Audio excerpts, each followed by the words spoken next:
Does it deserve an applause? Yeah. Brings a tear to my eye every time I see it. That's essentially the history of how the company began. So as you can see, this company is very deep in culture and tradition. And you won't find that with a lot of companies, especially bus companies. How many here drive as a profession already? Raise your hands. Okay, many of you. How many are truck drivers? Okay, and how many are bus drivers? Okay, a lot of current bus drivers. And of those bus drivers, how many are school bus drivers? And how many are city transit? Okay, no city transit's on board. Okay, real quick, just shout out answers. How much do you think a piece of equipment like this one you're riding on costs? Who said $500,000? Okay. Those of you that's $500,000, remind me to give you a piece of candy when you get back, because you're correct. This bus costs about $500,000, as well as most of the fleet. So, working with Peoria Charter Coach, we train you and then let you loose throughout the United States with a piece of equipment that costs about $500,000, and we trust you to take care of it, and the most valuable thing, the people that ride it. So right now, you guys are riding on a Peoria Charter Coach, and you watch the movie, and I want you guys to notice the experience, the environment. When people ask us what we do, we say we're motor coach operators. And no offense to those of you that are bus drivers, to operate a motor coach involves a lot more than just driving a vehicle. And a lot of you have a lot of experience driving big vehicles, and it is a skill to master, but once again, there's a lot more involved in driving one of these things. I started driving a bus when I was 21 years old. I went to college down at Southern Illinois University, got my bachelor's in marketing, and then I went to the University of Illinois and got my MBA in marketing. And during the time that I was in school, my freshman and sophomore year, I cooked at a Chinese restaurant just to make college money, beer money, snack money, party money with my roommates. And after a year of that, I decided I don't want to do this anymore, because I come home, I smell like soy sauce, and it doesn't add to the fact that I'm Asian, and my roommates gave me crap about it. So I started looking for other jobs, and I said, what am I going to do? I didn't want to be a cashier at Walmart, and all three of my roommates were Caucasian American. They made me a bet and said, I bet you couldn't get hired by a cab or a bus company. People don't hire Asian drivers. So it was just a bet, and I applied at the local transit bus place, and I wasn't interested in driving a bus whatsoever. But 2 days later, they called me back and offered me an interview, and I told them, hey, thanks, but I'm not interested. And of course, I collected the $50 I got from my roommates because they called me back. But then they asked me, well, why don't you want to work here? You applied. I said, well, I'm a college student. I'm 21. And they're like, well, do you drink or do you party a lot? I said, moderately. I was honest. And they said, well, come in for an interview anyway. We pay this much. And it was a lot more than any other job would have paid me. So I went in and applied and got the job and drove a bus after class all the way throughout my MBA. And I graduated, and my parents said, okay, it's time to do something real with your degree. But every job I went through job after job. I was a senior marketing analyst for a company called Amdocs for 6 months, but on the weekends I maintained a position as a motor coach operator because I really liked it. I liked driving, and some of the expressions I get from passengers that come on board sees me, and some people wonder, did you steal this thing? We're not going to China, are we? And, I've heard college students whisper all kinds of stuff. Dude, our driver's Asian. Should we get off? And at one point, I decided, I'm going to have some fun. So one day I heard that, and I got on the intercom to welcome people aboard, and I said, who know how to go to Chicago? This is the second day in America. Everybody's eyes got so big. And I didn't say another word to them all the way to Chicago. And the whole way out, people were whispering, are we going to Chicago? The final finally, while we were pulling off the interstate, ladies and gentlemen, time's now 2:23 p.m., about 5 miles from O'Hare International Airport. Thank you for choosing Peoria Charter Coach. And I got a good laugh out of that. But with that said, there's a stigma, there's a stereotype to bus drivers.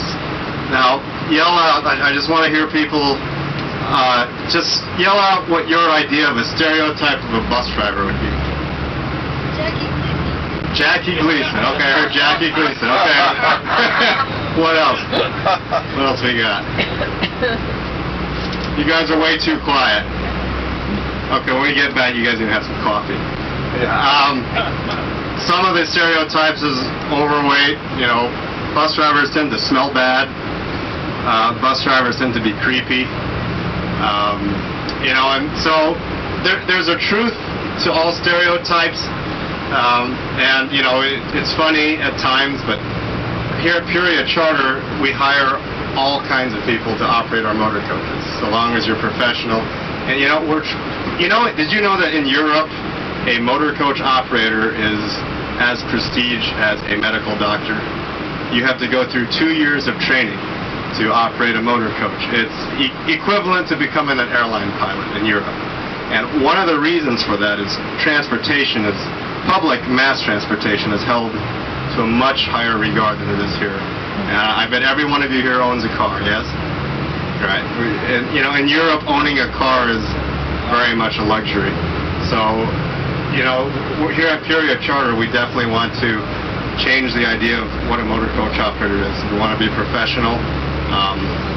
And tonight, Dennis and Steve, Dennis, our Director of Operations, he's going to be going over the expectations and what the job entails. Steve, our Safety Director, who's currently back at the base, is going to give you guys an insight of the positives and the challenges of what you guys might go through driving one of these, and also the safety aspects and how to do logs. And those of you that are driving currently, how many of you already do logs? Okay, so a lot of you already are aware of the challenges and you know, doing logs is not always as simple as you're trained. So with that said, are there any questions? No one has a question? You guys are just, yes ma'am. The Southern Illinois? Yeah, the one that you're just starting out. Or is it going to be for here? We are not starting. You mean, did you hear that we were starting a company down there or a branch? Yeah. Oh, Champaign, yes. Well, Champaign started, what, 99? 99, yeah. Champaign started up in 99. That facility broke ground in 99, and it's been in existence. So we have 2 facilities, one in Champaign, one here in Peoria, obviously. Those of you that want to drive for the company, you can either work out of Peoria, you can work out of Champaign. There's really no regulations on that. You know, once you've decided you want to drive for us and you pass all the training, whichever facility you're closer to, you can designate yourself as a driver for that facility. Yes, sir. Your average run, how much do you interact with your passengers? Well, we have several different types of trips. One of them is the schedule, which is very much like a line commuter run.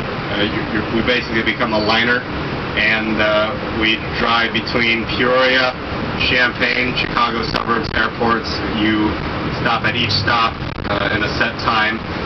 You'll be trained on the route and expected to follow it. And on those type of trips, interaction with customers is based on more of a question basis. You know, they'll ask you questions. We do expect that you inform the customer of the time and arrival and destinations. So those are the most limited interaction with your customers. And your customer base varies a lot.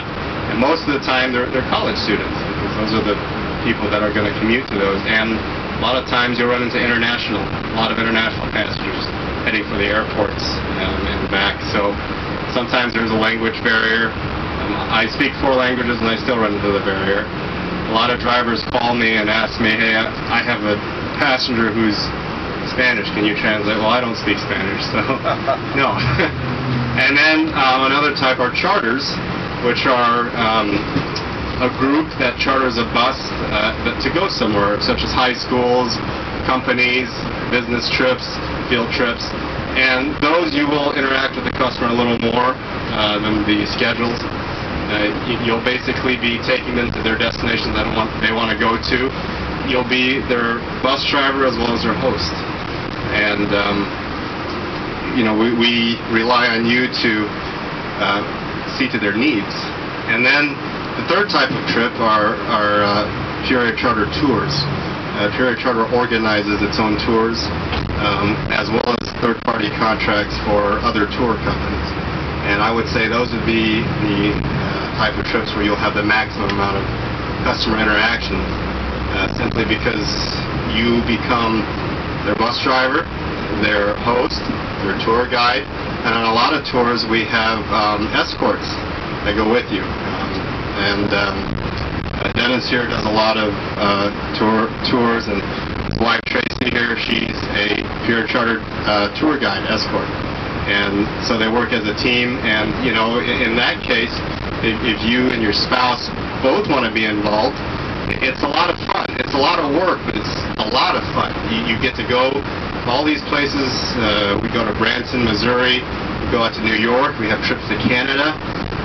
They range from single day to 5-day to 10-day trips. And you're both paid. The company covers your meals, covers your hotel costs. And you get to see all the scenery. You operate a motor coach. You take care of your customers, and you also have fun with them. And it is work, but it's very much enjoyable work if you're into this type of work. So to answer your question, those are the 3 levels of customer interactions we do. Anything else? Yes, ma'am. After you get to your location, then do you get to also take in whatever you're going to see?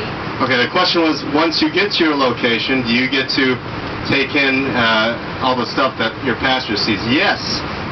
In a lot of cases, yes, absolutely. If you guys are football fans, baseball fans, a lot of times we take groups that charter our buses to go watch the game. And once you drop the group off, your primary responsibility is your motor coach and the safety of your passengers. But once you park and get situated, usually the group gives you a ticket to go in. So not only are you're getting paid, you get to go see a free football/baseball/hockey game wherever they're going, and your meals are paid for, your hotel's covered.